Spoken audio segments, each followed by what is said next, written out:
Hello friends, आपका स्वागत है सिविलियन क्लासेस में। तो हम डिजाइन ऑफ स्टील स्ट्रक्चर के दूसरे यूनिट कनेक्शन के बारे में देख रहे थे। तो कनेक्शन में हम रिविटेड कनेक्शन के बारे में सारा थ्योरी लगभग पढ़ चुके हैं और बहुत सारे न्यूमेरिकल के बारे में भी चर्चा कर चुके हैं। तो अब हम देखते हैं कुछ और न्यूमेरिकल।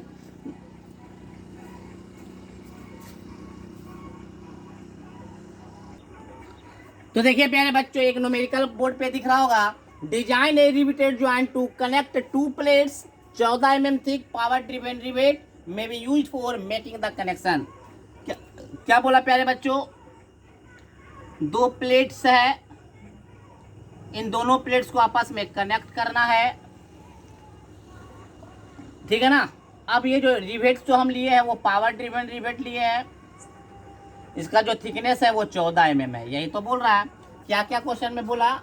सॉल्यूशन में अगर हम बात करें तो गिवन डाटा में आपका है थिकनेस मतलब 14 mm, ठीक है ना। अब डिजाइन करना है तो सबसे पहले हम ये समझेंगे कि डिजाइन का मतलब इसमें होगा क्या। डिजाइन में इसमें आपको निकालना है मेनली इफिशियंसी के बारे में, कि आपका जो रिवेटेड जॉइंट है उसका इफिशियंसी कितना है, ठीक है ना। और पिच निकालना है, पिच और इफिशियंसी निकालना ही कहलाएगा यहाँ पे डिजाइन कहलाएगा। या नंबर ऑफ रिवेट अगर निकाल सकता, अगर इसमें फोर्स अप्लाइड फोर्स दिया हुआ रहता तो हम नंबर ऑफ रिवेट निकालते। तो नंबर ऑफ रिवेट निकालना, पिच निकालना और इफिशियंसी निकालना, ये आपका कहलाता है डिजाइन। बट इस केस में हम आप क्या नहीं निकाल सकते, नंबर ऑफ रिवेट नहीं निकाल सकते हैं क्योंकि अप्लाइड फोर्स दिया हुआ नहीं है। तो हम इस क्वेश्चन में पिच और इफिशियंसी बताएंगे। तो देखिए प्यारे बच्चों, सबसे पहले हम अकॉर्डिंग ये with the help of Unwin's formula, Unwin's formula के मदद से क्या निकालेंगे, डायमीटर ऑफ रिवेट, है ना। तो ये आपका कितना हो गया प्यारे बच्चों, 5 + 6.01, टी का वैल्यू 14, तो ये आपका आ गया 22.86 mm। तो प्यारे बच्चों हम क्या ले लेते हैं तो इसको 22 mm। तो प्यारे बच्चों ग्रॉस डायमीटर आपका क्या हो जाएगा, डी।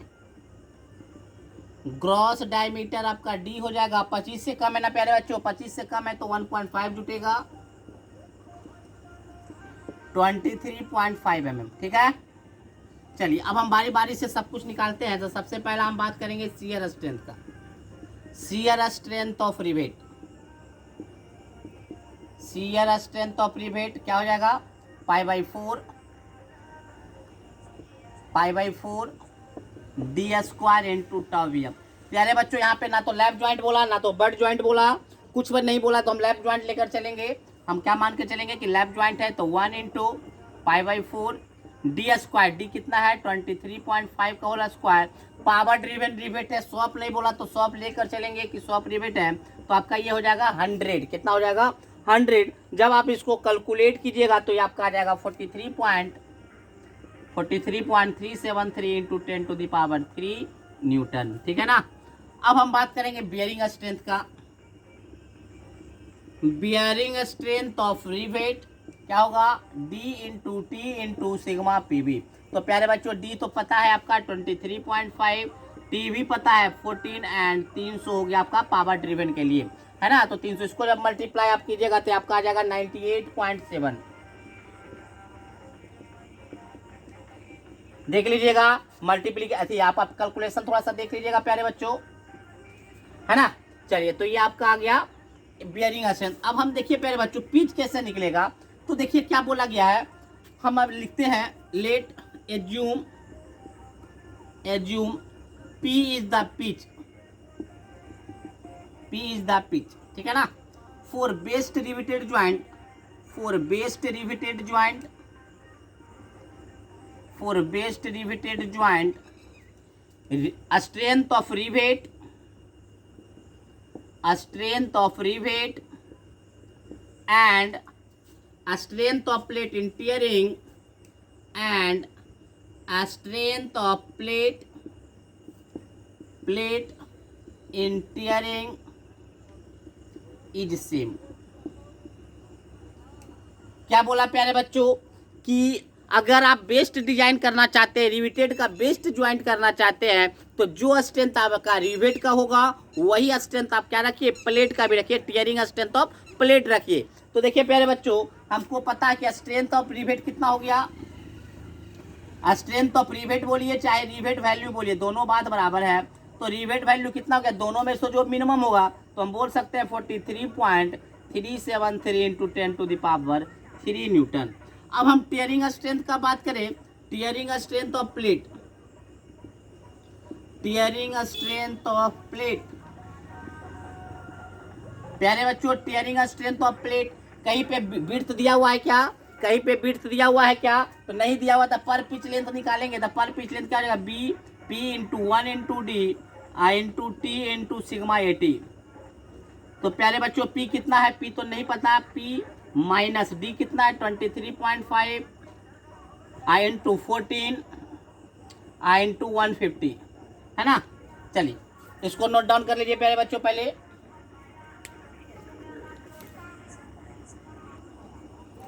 तो प्यारे बच्चों अब देखिए इसको मिटा देते हैं।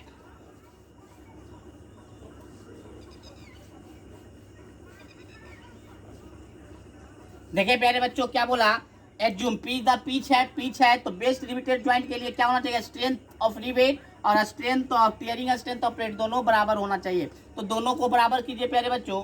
तो P माइनस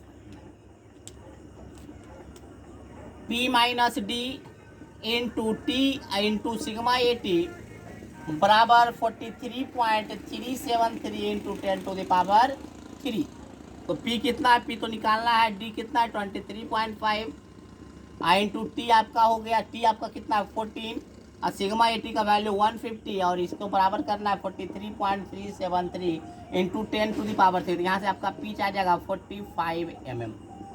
प्यारे बच्चों ये तो आपका कभी कभी आपसे पूछ देगा कैलकुलेट द पिच, तो कैलकुलेट द पिच में भी सेम काम करेंगे। स्ट्रेंथ ऑफ रिवेट को, रिवेट वैल्यू को टीयरिंग स्ट्रेंथ ऑफ प्लेट के बराबर करेंगे और वहां से हम क्या निकालेंगे, आपका पिच निकाल लेंगे, ठीक है ना।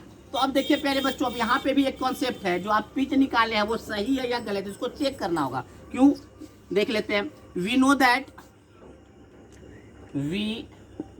दैट हम बता चुके हैं प्यारे बच्चों, मिनिमम पिच कितना होता है आपका 2.55, मतलब 2.55 का वैल्यू कितना है 22 था ना, तो 22 को करिए 44 और 11 55 mm।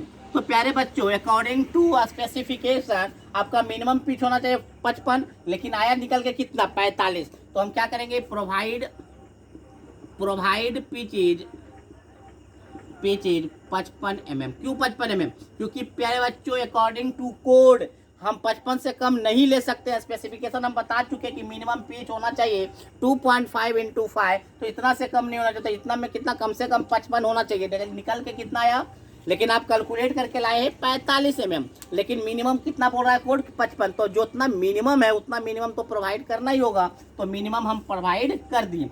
इस मिनिमम के आधार पर अब आपको निकालना होगा tearing strength, tearing strength of plate. तो टीयरिंग स्ट्रेंथ ऑफ प्लेट क्या हो जाएगा, P minus D into T into sigma T. क्योंकि आप प्रोवाइड अगर 55 किए तो 55 के आधार ही तो टीयरिंग निकालिएगा, है ना। तो टीयरिंग क्या हो जाएगा आपका, P आपका कितना है 55 23.5 आई इंटू 14 इंटू 150। तो इसका क्या हो गया प्यारे बच्चों, जब आप इसको निकालिएगा तो आपका आ जाएगा 66.15 इंटू 10⁻³ न्यूटन। इसको आप निकाल के देख लीजिएगा। तो प्यारे बच्चों हम बोल सकते हैं स्ट्रेंथ ऑफ ज्वाइंट आपका कितना हो गया, स्ट्रेंथ ऑफ ज्वाइंट, हम पर पिच लेंथ का बारे में बात कर रहे हैं तो पर पिच लेंथ, क्योंकि विड्थ नहीं दिया हुआ था तो पिच बात कर रहे हैं तो पर पिच लेंथ आपका क्या हो जाएगा। तो देखिएगा प्यारे बच्चों, शेयर में आपका आया था 43, बियरिंग में आपका आया था 94 एंड टीयरिंग में आया 66.15। तो तीनों में मिनिमम कौन सा है, तो तीनों में मिनिमम है आपका 43.373 इंटू 10⁻³ न्यूटन, या इसी को बोल सकते हैं 43.373 किलो न्यूटन। तो प्यारे बच्चों हमने स्ट्रेंथ ऑफ ज्वाइंट भी बता दिया, पिच भी बता दिया। अब लास्ट वन क्या है हमारा, इफिशियंसी बताना। तो प्यारे बच्चों इफिशियंसी भी हम लोग बता देंगे। तो इफिशियंसी क्या हो जाएगा, इफिशियंसी प्यारे बच्चों, इफिशियंसी का फॉर्मूला क्या था, तो इफिशियंसी का फॉर्मूला आपका था, इफिशियंसी का फॉर्मूला था स्ट्रेंथ ऑफ ज्वाइंट बटे strength of solid plate, strength of solid plate I into 100। तो स्ट्रेंथ ऑफ ज्वाइंट तो निकल गया प्यारे बच्चों कितना 43.7373 into 10⁻³ but strength of solid plate कैसे निकालते थे प्यारे बच्चों? तो स्ट्रेंथ ऑफ सॉलिड प्लेट निकालने का फॉर्मूला था B into T into sigma AT, लेकिन B नहीं होने के कारण क्या रखेंगे? P रखेंगे। P कितना है आपका?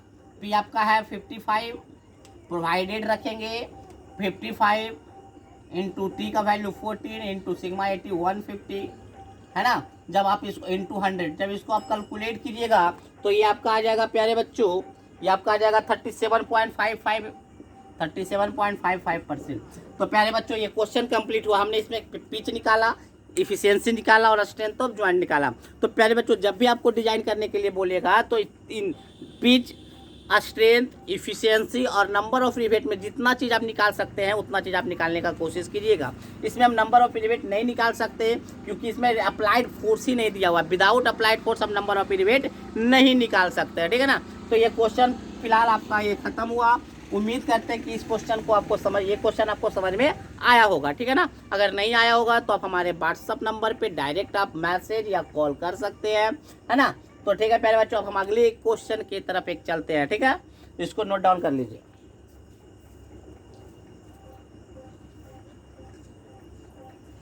और प्यारे बच्चों एक बात और कि अगर आपको पिच निकालने के लिए बोलेगा, कभी कभी आपके क्वेश्चन में बोल देगा कैलकुलेट द पिच, तो पिच निकालने का भी सेम प्रोसेस था कि पहले आप रिवेट वैल्यू निकालिएगा, फिर टीयरिंग स्ट्रेंथ ऑफ प्लेट निकालिएगा और दोनों को बराबर कीजिएगा, तो वहां से आप पिच निकाल लीजिएगा, ठीक है ना। तो ऐसा भी क्वेश्चन बनाता है कि कैलकुलेट द पिच, ठीक है। चलिए अब एक लास्ट क्वेश्चन देखते हैं। इस क्वेश्चन के बाद प्यारे बच्चों हम रिवेटेड कनेक्शन को समाप्त करेंगे और अगले लेक्चर में हम वेल्डेड कनेक्शन के बारे में पढ़ेंगे, ठीक है ना। तो वेल्डेड कनेक्शन के बारे में पढ़ेंगे। अगर आपसे कोई क्वेश्चन नहीं बनता है तो आप क्या कीजिएगा, आप क्वेश्चन को सेंड कर दीजिएगा। देखिए प्यारे बच्चों हमने मैक्सिमम से मैक्सिमम क्वेश्चन आपको करवाने का कोशिश किया। हमने रिपीटेड कनेक्शन में बहुत सारा क्वेश्चन को डील किए, हमने बहुत सारा क्वेश्चन को आपको बताया, अलग अलग तरीके के क्वेश्चन को बताया था। जितना फॉर्म कर सकता था आपका स्टील स्ट्रक्चर में सारे क्वेश्चन को हमने एराइज करके आपके बोर्ड पर ला दिया। अब आपका काम क्या है कि हमारे दिए जो हम जितना भी क्वेश्चन बताए थे आप इसको क्या कीजिएगा, रिवाइज कीजिएगा, है ना। रिवाइज करके हर कॉन्सेप्ट को पहले समझने का कोशिश कीजिएगा, डील कर लीजिएगा, थ्योरी अच्छे से पढ़ लीजिएगा, है ना। फिर उसके बाद क्वेश्चन को अटेम्प्ट कीजिए।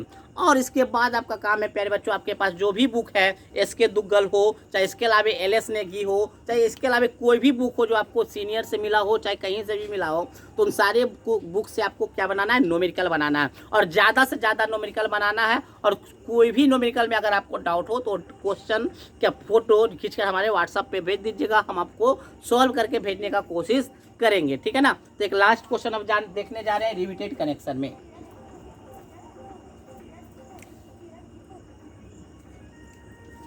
प्यारे बच्चों एक और न्यूमेरिकल हम लोग देखते हैं। Design the joint B of roof truss as shown in figure. The member are connected by power driven 20 mm 5 rivet to एक गसेट प्लेट 12 mm थिक।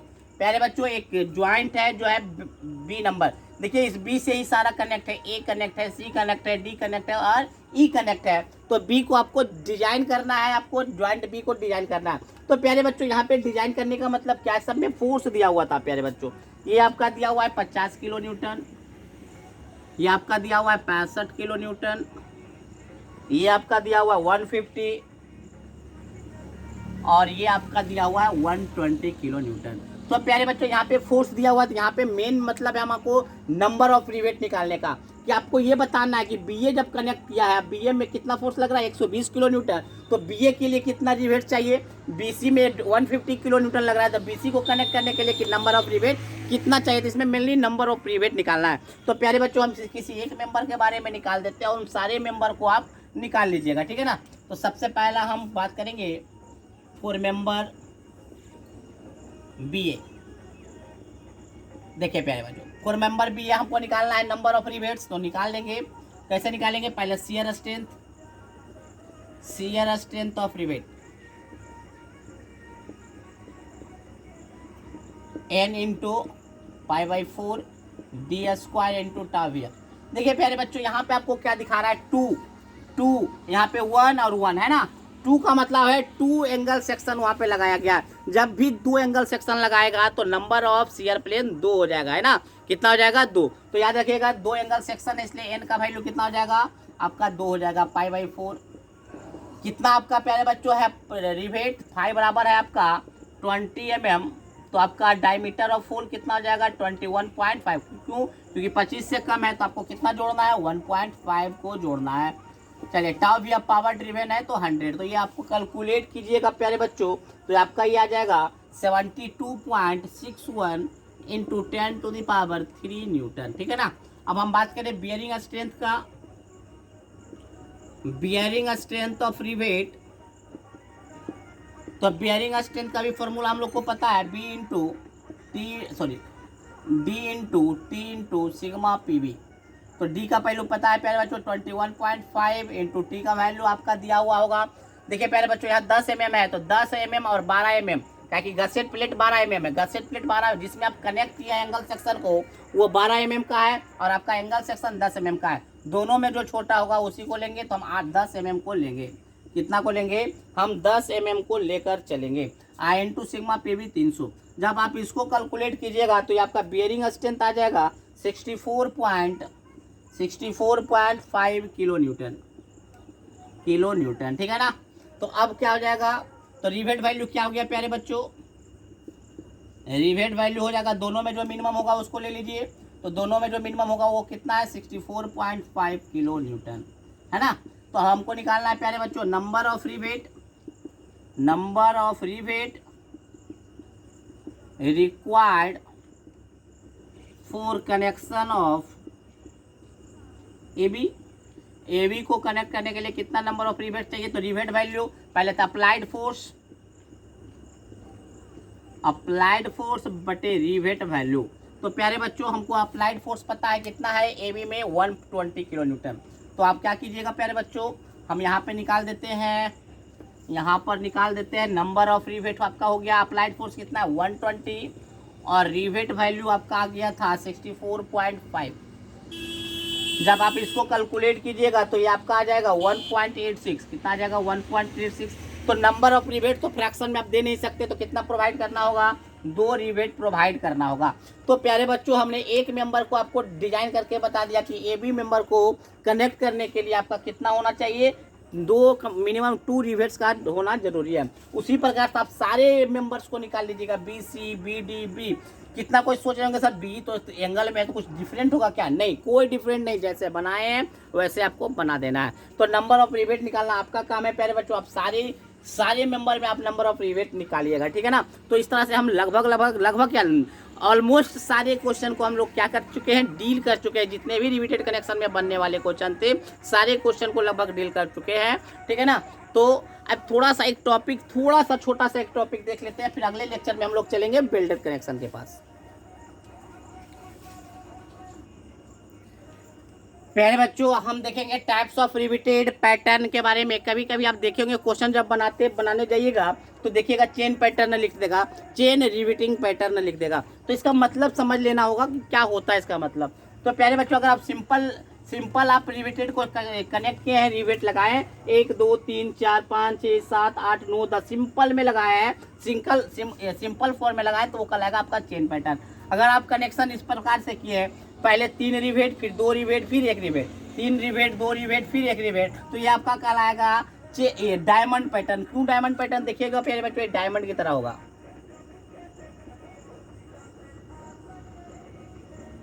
दिख रहा है डायमंड की तरह प्यारे बच्चों, ये डायमंड की तरह दिख रहा है, ये डायमंड पैटर्न होगा। डायमंड पैटर्न कैसा है 3 2 1 3 2 1, ये आपका डायमंड पैटर्न। अगर आप रिवेट को दो प्लेट को कनेक्ट करने के लिए इस प्रकार के पैटर्न का यूज किए तो इसको बोलेंगे हम लोग डायमंड पैटर्न।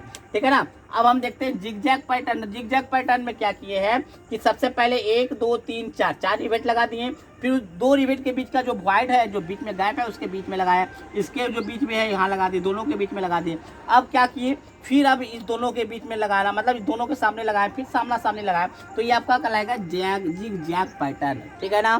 तो कभी कभी नाम सुनने को आपको मिल जाएगा कि आपका जो है रिपीटेड चेन पैटर्न है, तो आपको दिमाग में आएगा ये चेन पैटर्न है क्या। तो उस चेन पैटर्न को समझ के सिंपल जो कनेक्शन होता है उसको चेन पैटर्न कहते हैं। इस प्रकार के कनेक्शन को डायमंड पैटर्न और इस प्रकार के कनेक्शन को हम लोग चेन जिग जैग पैटर्न कहते हैं। तो प्यारे बच्चों, इस प्रकार से हमारा रिवेटेड कनेक्शन पूरी तरीके से समाप्त होता है। अब हम अगले लेक्चर में चलेंगे वेल्डेड कनेक्शन की तरफ, और वेल्डेड कनेक्शन भी प्यारे बच्चों बहुत ही जल्द खत्म हो जाएगा। उम्मीद था इस वीक में समाप्त हो जाएगा, तो इसका मतलब है आपका दो यूनिट आपका समाप्त हो जाएगा। तो प्यारे बच्चों, आप लोग प्रैक्टिस पे ज़्यादा जोर दीजिएगा, न्यूमेरिकल बनाने पे ज़्यादा जोर दीजिएगा, क्योंकि आपका जो कनेक्शन है वो बहुत ज़्यादा इंपॉर्टेंट है। वो आपके कनेक्शन से अच्छे मार्क्स सेमेस्टर में भी आएंगे और आपके कंपटीशन पॉइंट ऑफ व्यू से भी बहुत ज़्यादा इंपॉर्टेंट है ना। तो बहुत ज़्यादा आपको मेहनत करना है, आपको अलग अलग बुक से आपको न्यूमेरिकल भी बनाना है। मान लीजिए जो भी बुक मिल जाए, कितना बच्चा बोल रहा था सर रितु से मिल जाएगा, तो क्या करेंगे, रितु का बुक है, हमारे सीनियर से रितु का बुक मिला था। जो भी बुक मिलेगा आप उससे बनाने का कोशिश कीजिएगा। उसमें कुछ गलत भी होगा तो आप उसको समझ जाइएगा कि यहाँ पे गलत किया हुआ है ना। तो सबसे पहले आप कोई भी बुक मिला उससे आप क्वेश्चन बनाना शुरू कर दीजिए, आप प्रैक्टिस करना स्टार्ट कीजिए, क्योंकि आपका बहुत सारा क्वेश्चन प्यारे, बहुत सारा टॉपिक समाप्त होने वाला है प्यारे बच्चों। जैसे कि स्टील स्ट्रक्चर में आपका 2 यूनिट समाप्त हो गया, थ्योरी ऑफ स्ट्रक्चर में 1 यूनिट समाप्त होने वाला है, एस्टिमेशन में भी शायद 2 यूनिट आपका समाप्त हो गया। तो प्यारे बच्चों, आप लोग रिवीजन कीजिएगा। अगर अभी तो आपका क्लास 15-20 दिन भी अभी सही से नहीं चला है, 16 जुलाई से स्टार्ट हुआ था आपका, तो अभी 15 दिन भी लगभग बढ़िया से नहीं चला, फिर भी आपका सिलेबस बहुत ज़्यादा आगे है। तो आप लोग प्रैक्टिस करने का कोशिश कीजिए, ठीक है ना। और बहुत जल्द आपका टेस्ट भी होने वाला है, आपका ये steel structure and theory of structure का बहुत ही जल्द, मतलब हो सकता है तो संडे को एराइज कर दिया जाएगा। तो आप लोग टेस्ट के लिए भी प्रिपेयर रहिए। और 100 में 100 क्वेश्चन मार्क, मतलब मान लीजिए 20 नंबर का क्वेश्चन लिए हैं, 20 मार्क्स का लिए, तो 20 मार्क्स आपको आना ही चाहिए, है ना। तो दोनों होगा क्वेश्चन, जो टेस्ट में जो हम पेपर देंगे वो न्यूमेरिकल टाइप भी देंगे और आपका ऑब्जेक्टिव टाइप भी देगा, सब्जेक्टिव और ऑब्जेक्टिव। तो आप लोग तैयार रहिएगा, है ना। तो अब अगले हम लेक्चर में मिलते हैं प्यारे बच्चों, किनके साथ, वेल्डेड कनेक्शन के साथ, ठीक है। Thank you.